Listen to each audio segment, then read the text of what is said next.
Thanks to video games, the number of gun experts who have never fired a weapon in their lives is growing exponentially. But thankfully, we have Zach Hazard. Guys, it's Paul, combat veteran, MMA fighter, YouTuber, and today we are checking out the next part of Zach's gun rants. We're kicking it off with a classic. This is the Uzi and the Sten Gun. Let's do it. I have shot both a Sten Gun and an Uzi. If I was going to be armed with one of these two submachine guns, I think I'd probably take the Sten Gun. You said that this. Okay, that's a really interesting call because the Sten is ergonomically trash. And like the Uzi is also, it's an Israeli design, if I remember correctly. And also was meant during like those like early series of wars Israel fought sort of for its own independence.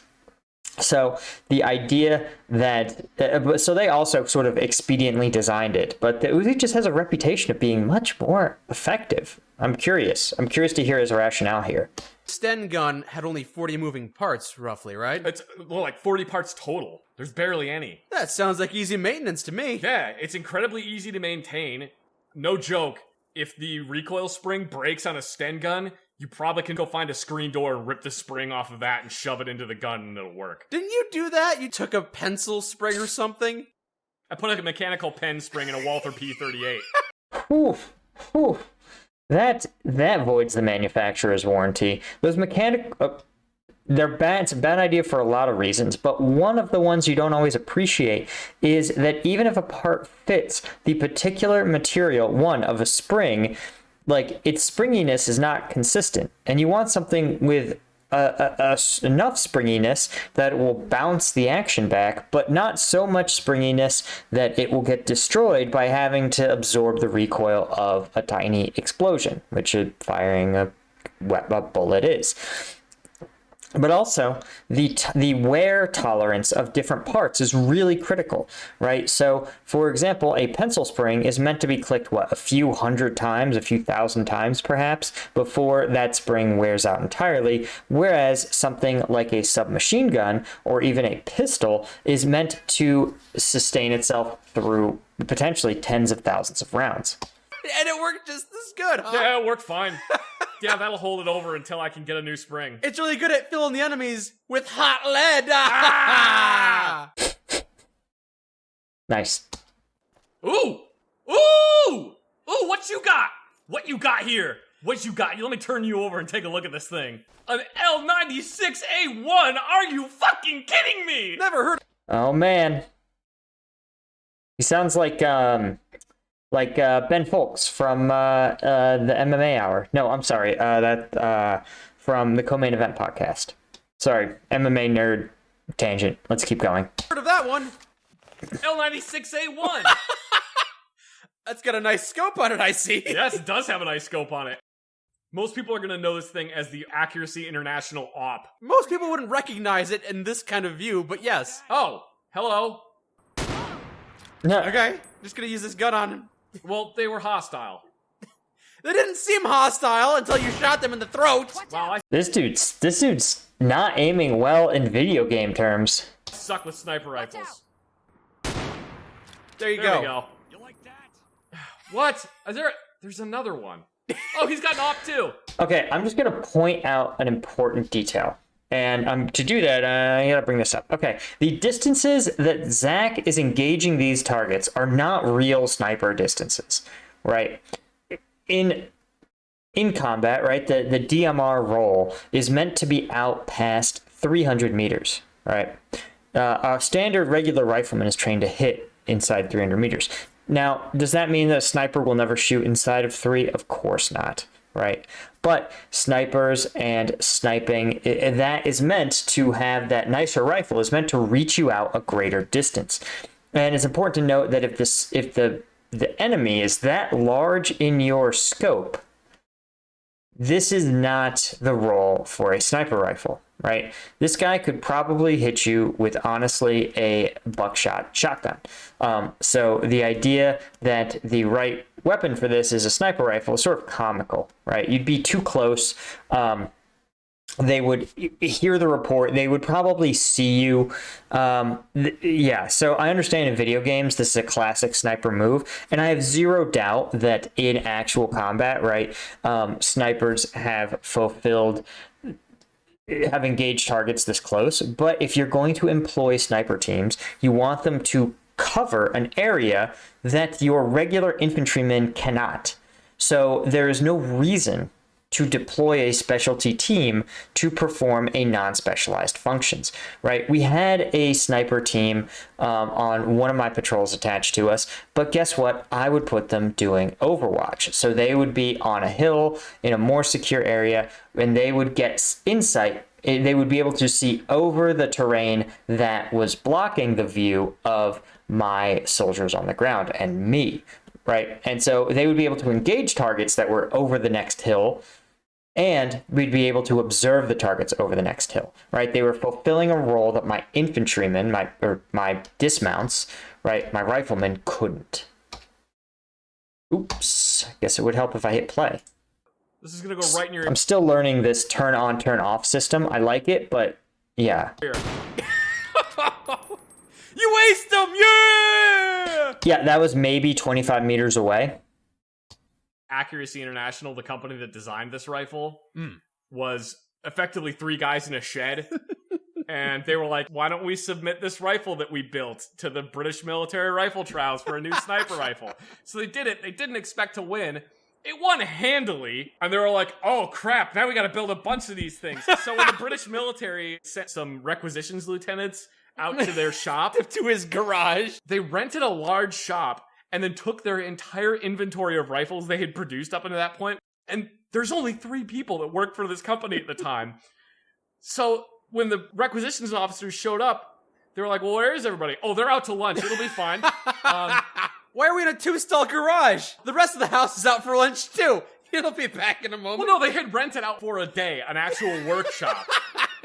Had all these workbenches in it, put all the rifles on it in different states. So they showed up and the requisitions officers were happy. They're like, hey, this looks like a really good operation you guys got going here. Let's go out to lunch. So they went out and got lunch. And then while they were out at lunch, the requisitions officers were like, yeah, this was really more of a formality. We just wanted to make sure you weren't 3 guys in a shed. And they're just like, Okay, that is a pretty good story. If you've ever seen the movie War Dogs, which is a true story, I mean, probably exaggerated, about the madness that was government contracting in the early Iraq War. Government was so desperate for ammunition, parts, supplies, not just for their own military, but for the Iraqi and Afghan militaries they were also funding, that they contracted with there were so many contracts that just about anyone could win one. And the worst were 2 rando dudes in a garage or in like their mom's basement who agreed to provide a huge amount of 7.62 by 39 ammunition to the Iraqi army. Well, they had to buy them from Eastern European depots, right? It was a complete like shit show, and yet they made millions doing it. oh my God, we're in so much trouble. Anyway, it ended up getting adopted, and it's a really, really good rifle. Have you fired one? Sorry about that, guys. Just needed to take a non-negotiable tea break. I'm trying to be healthier version of myself. I'm only sort of succeeding. One of these guns? I have fired one of these guns. Come on! Really? If it's any World War II gun, they were probably all over the place in Iraq. So it's the... Interesting. I actually did not know that about Iraq. Obviously, there's not that many in Afghanistan. Afghanistan is famous for what are called Khyber Pass copies. And Khyber Pass copies are a DIY arms industry of cloning existing firearms. Now, obviously, some are just modern ones are just too technical for them to manufacture in the Hindu Kush in like small workshops, but things like Lee Enfields, Mosin Nagants, all sorts of weapons of that caliber, Makarovs, 1911s, those can be created as Kyber Pass copies, but they are notoriously dangerous because obviously, as we discussed, even if they're made to the right specs, which they often aren't, they are often used with substandard materials that are more likely to break, destroy, or explode. The PPSH-41 is a Russian submachine gun. These guns we've been picking up that you've been spouting about, they were all used by the Allies in World War II? Yes. So far, we have not found any German World War II submachine guns, which would be the MP-38. I think it's going to be the only one. Wait, is that the only weapon the Nazis had? No, they had tons of other ones. Just the MP-38 is like the only submachine gun they technically had. Okay. I mean, it's sort of fascinating to me that there was this idea that in World War II, that it would be standard for most of a rifle squad to be able to reach a target out past 100 meters, and one person would be confined to fighting inside of 50 meters, and that was the person with the submachine gun. Now, it just goes to show that a lot of the sense that we have now about very small units being able to fight effectively just didn't exist in the Second World War. Soldiers were going to fight as battalions and companies, and the idea that there would be potentially a, let's say, 3-soldier team, one of which couldn't reach out to past 100 meters, was just sort of, it wasn't going to happen. Or if it happened, it was such a non-factor that it didn't even warrant planning. Right. This is the way that these industrial era militaries thought. It's one of the reasons why you don't see that many, special forces type roles. You don't see the 12-man, elite teams making trouble behind enemy lines. There were some, but it is not seen as decisive, and it definitely wasn't done at scale. And that's, again, because these were meant to be battles of thousands, tens of thousands of troops at a time. This one does eject all the shell casings out of the top of it. Shoots them up? Yeah, shell casings just pop straight out the top of it. Into your line of sight? You don't really notice them when you're shooting it. You do notice them when they come raining back down from the sky and go down the shirt collar. Yeah, seems like a terrible design. You say people like these guns. That's one of the primary downsides of it, is that happens. People would take... That is a minor downside. As we've seen, so many guns, so many terrible design choices, so many breaking parts that a moderately annoying ejection is the least of them. These guns, fire them sideways gangsta style, and then shoot their comrades with the shrapnel. You're actually not wrong, because one of the standard practices for these things was to hold it at a 25 or 45 degree angle. Well, yeah, in your shoulder, so it goes and spits the shell casings If you away. designed the shell casings to eject straight up, then it just makes sense. Well, the reason I'm going to see if he covers it out of my theory. have it eject the shell casings straight up is because it's an ease of manufacturing. Hey, should we manufacture a gun that doesn't shoot hot shell casings down the soldiers' backs? We could, but this is so much cheaper! There was the Sten Gun. Okay, maybe he'll address it now, but if he doesn't, I'll break down why it was so important. Which was like the British one. And then there was an Australian one, which was the Owen submachine gun, I believe? The Emu Slayer. The Owen gun? Okay, he's not. He's going on a rant about something else. All right, let's break down why it was so important that the Soviet Union of World War II had to be able to manufacture a weapon on the cheap, right? The reason is that simply because the largest portion of their country's industrial capacity was not in the fight, okay?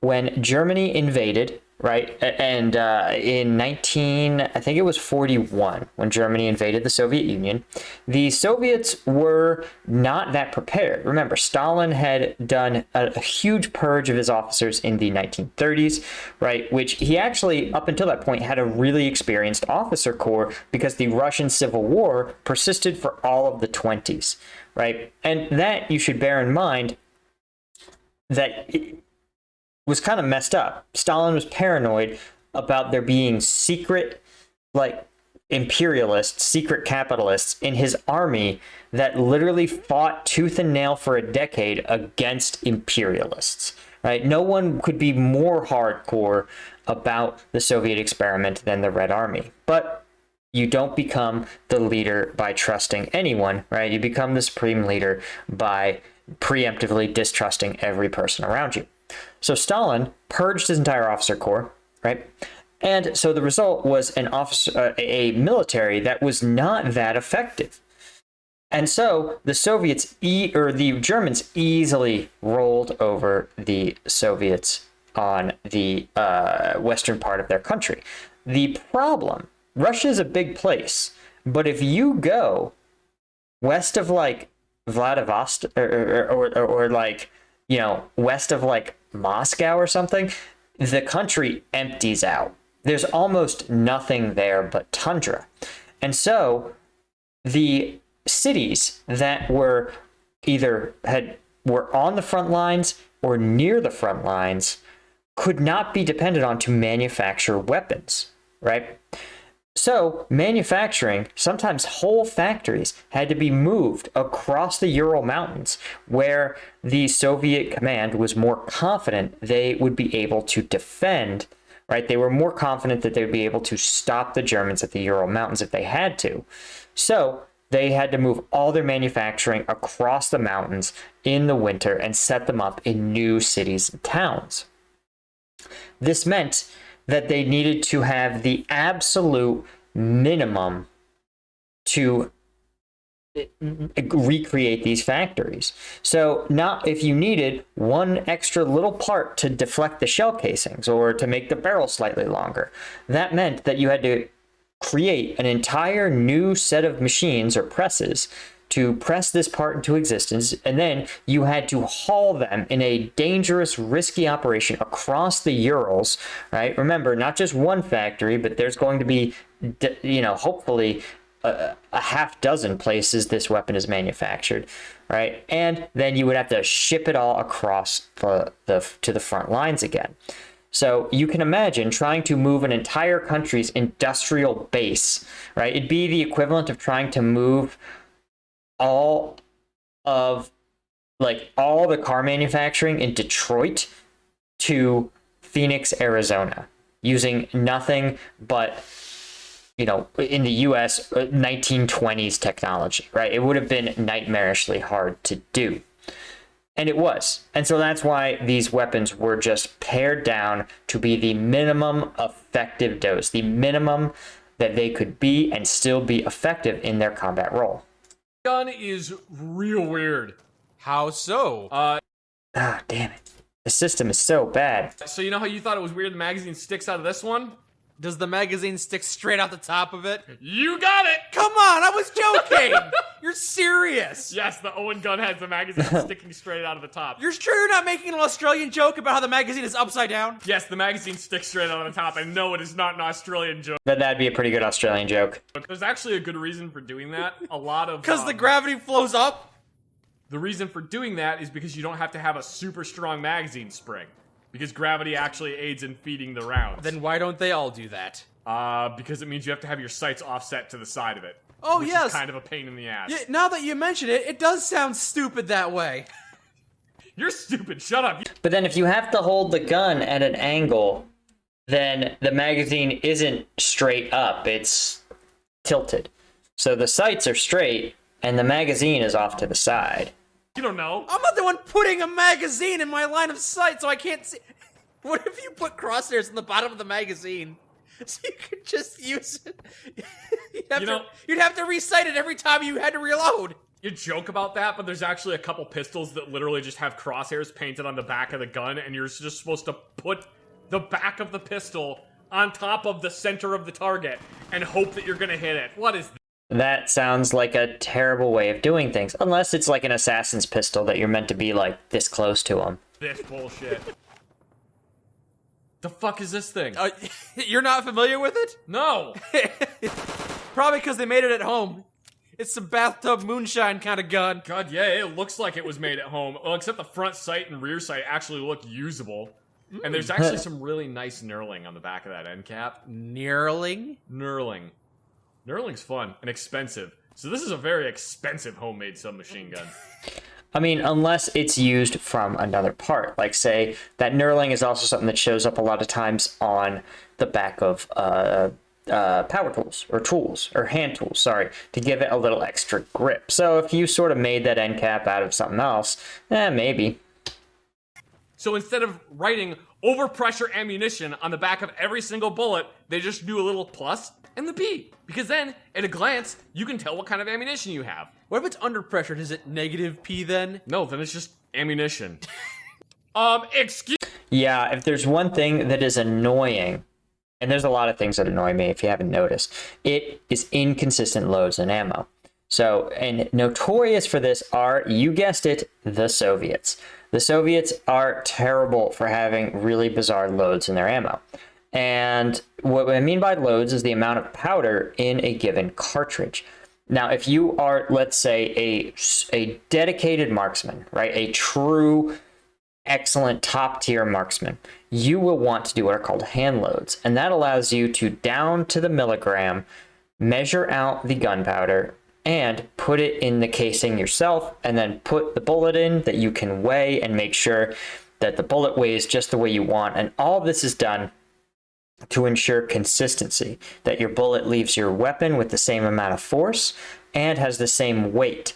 And that way, if you know the ballistics, you can infer the trajectory as long as you know the conditions it's moving through, right? And so if you at least have a consistent ballistic when it leaves the weapon, then all you need to do is focus on the environmental conditions, the humidity, your elevation, etc., and you can infer where that bullet is going to land. So if you, in contrast, are a Soviet conscript, right, and your rounds are manufactured based on a central committee quota, right? If you have to manufacture 100,000 rounds and you have enough gunpowder for 75,000 rounds, the answer is you just dial everything back a little bit. And I fired weapons where you can shake them like a rattle. You can hear there's so little powder, it's just shifting around. And yet the weapons fire, right? The rounds fire, but the grouping is just tremendous, right? It's like an area weapon. I mean, you're talking about like this at 100 yards. And I used to think it was me, the shooter, until I invested in some rounds that are manufactured to modern standards. Not even specialty rounds, just decent modern standards that use like a computer to measure everything out. And the grouping tightened right up. It's just a testament to how much better and precise manufacturing is today. Excuse me! Is it G36 time? I believe it's G36 time. It's G36 time, Mike.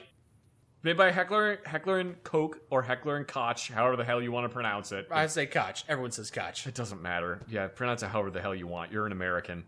It's a 5.56 select fire weapon system, made primarily of polymer, which is interesting and futuristic. Okay, it's futuristic if you call it polymer, but if you call it plastic, it sounds shitty.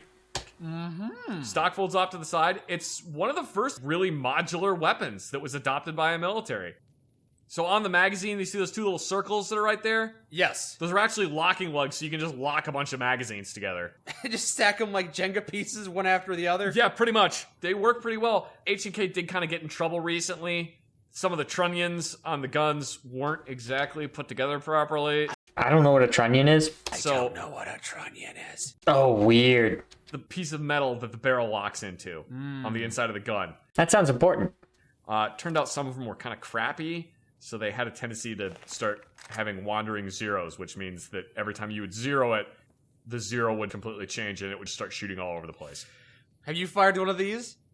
I have never fired a full auto version, no, but I have fired a civilian version. You can't get an actual G36 in the US because apparently H&K doesn't think that we're German enough to be allowed to own them. Mm-hmm. So they imported this bastardized version of it that's called the HK SL8. Which is atrocious. Even more so than this gun, huh? These guns are great. You just finished telling me how they were not that great because of the That parts. was kind of a problem for the military one, and they were old at that time. Ignoring all of the defects, these guns are On great. the whole, this gun worked amazingly well. For some reason, they made it so that the SL8 takes magazines that look like G30. So one of the reasons I suspect Heckler and Koch didn't want their weapons to be sold in the U.S., probably just the association, right? They probably didn't want the German public or the military to associate them the way that AR-15s are strongly associated with a lot of bad events here in the U.S. 36 magazines, but the G36 magazine will not go into it because they converted it to a single stack magazine. Okay. That's probably to get it to be legal in California, or it was imported during the assault weapons ban in the U.S., where you had to have a single stack mag. Okay.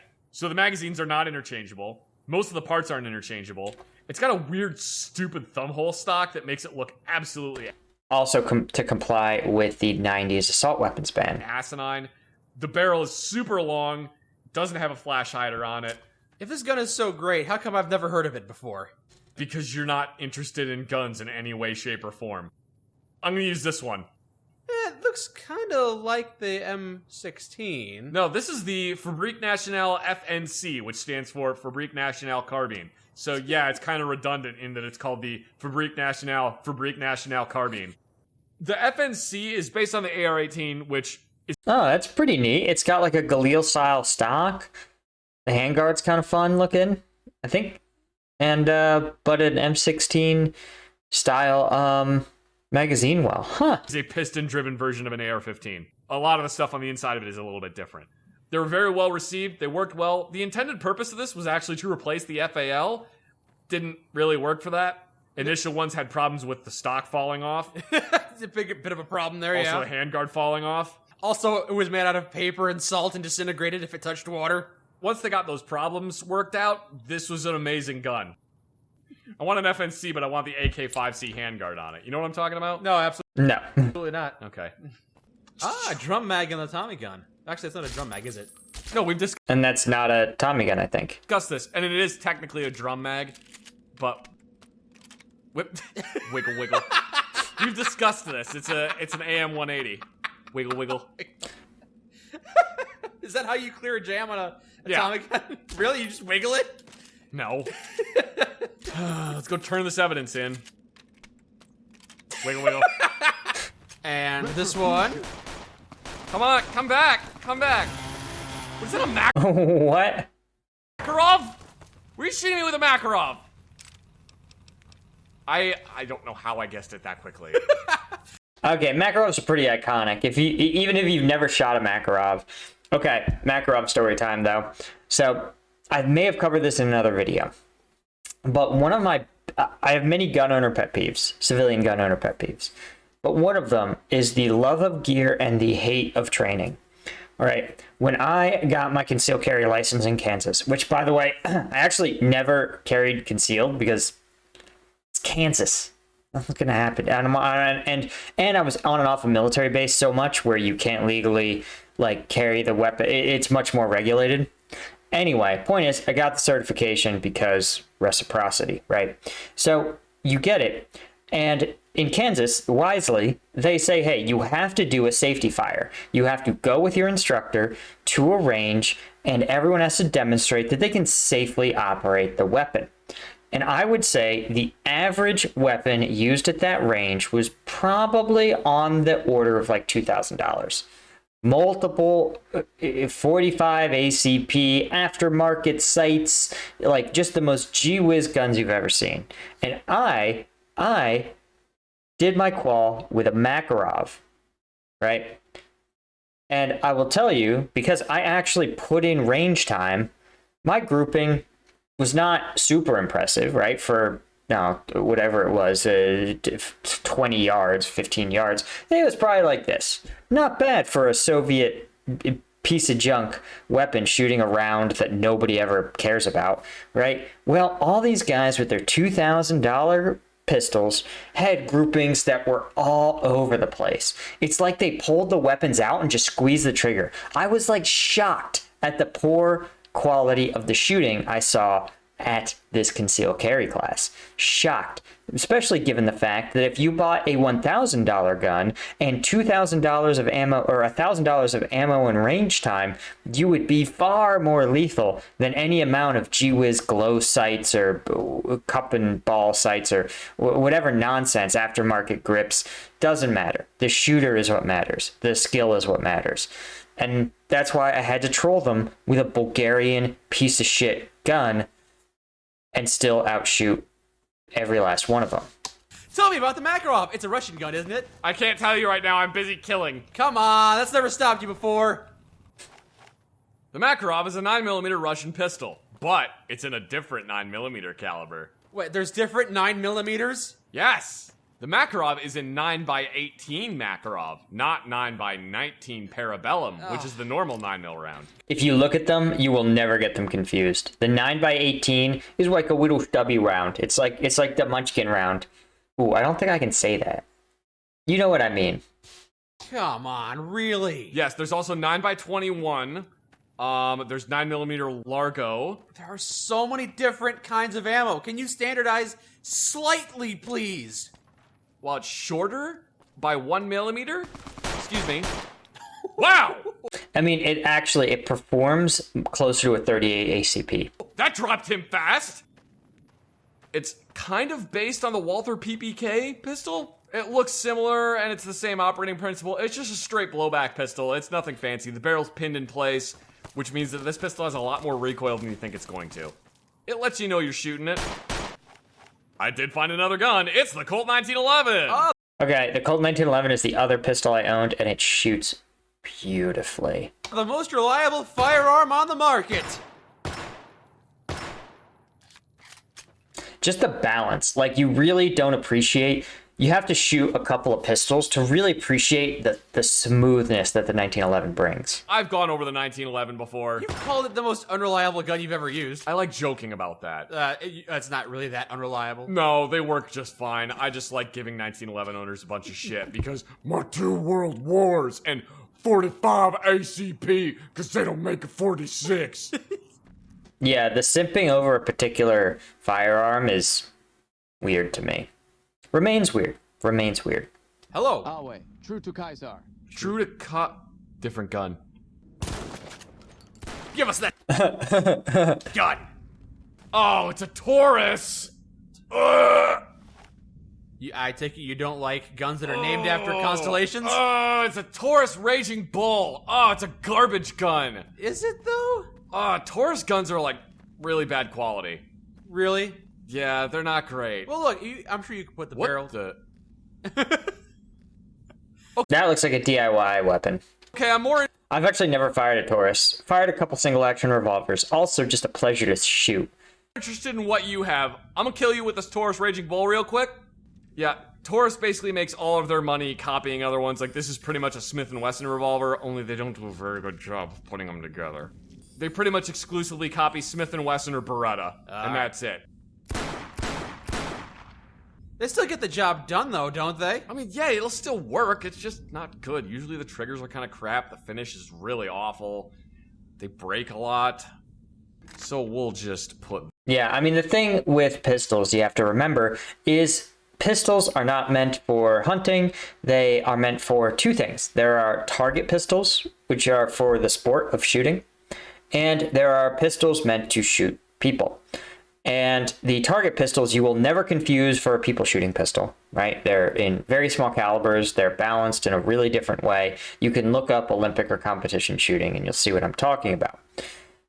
The other pistols are meant only for people. And if you're shooting a person legally, it's because it is an emergency. It is a life or death situation.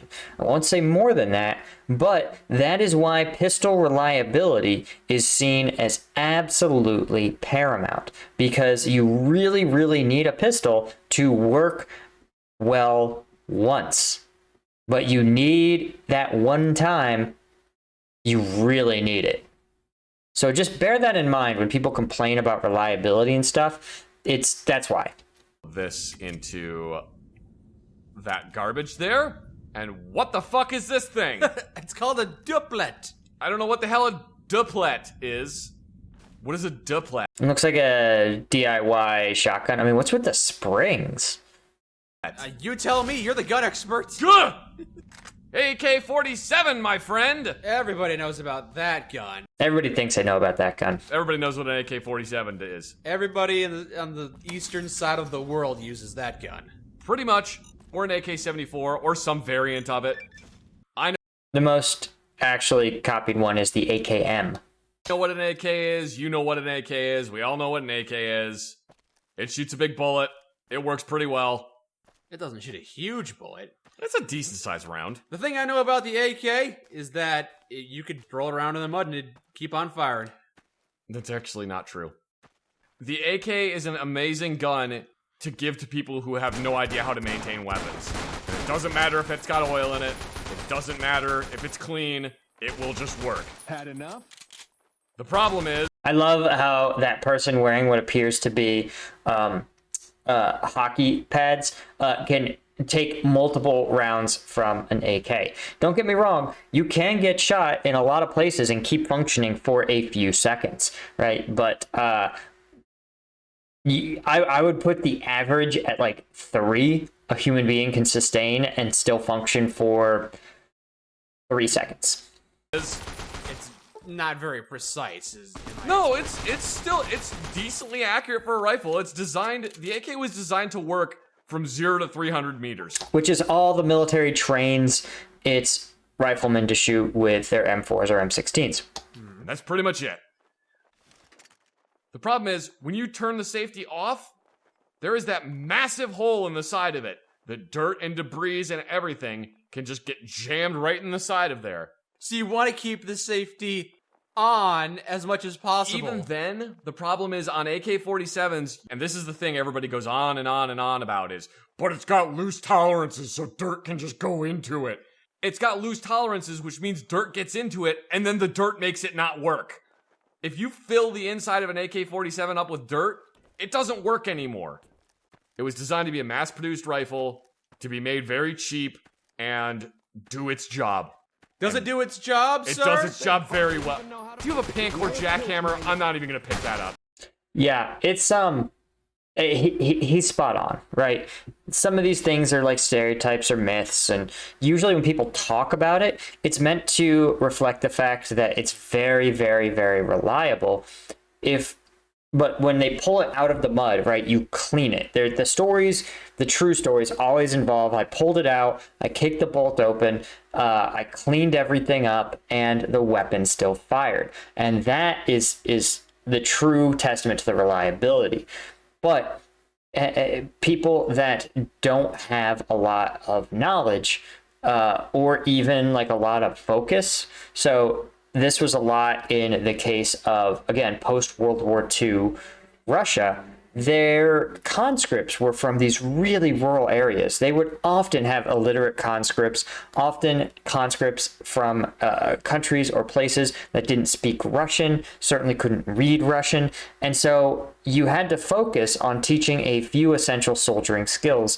Weapons maintenance was almost certainly one of them, but you wanted it to be pretty forgiving because, again, a lot of time was devoted to teaching these very rural, very, very simple people things like showering, hygiene, preventing disease, right? Even stuff like cleaning clothing, right? This is, we just don't appreciate that pre-World War II or post-World War II Russia was a really, really impoverished place for a lot of people.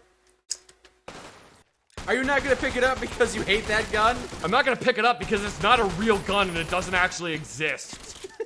And everybody insists on putting it in video games like it's some kind of mythical god shotgun. I've never heard of whatever this thing is. Okay, guys, I think we are going to call it right there. As always, Zach's Gun Rants bringing us a ton of insight and ton of actual reality, a dose of reality into video game gun culture, which is totally disconnected from the real world at times, right? So thanks to Zach, thanks to the Gun Rants. Guys, thank you so much for watching.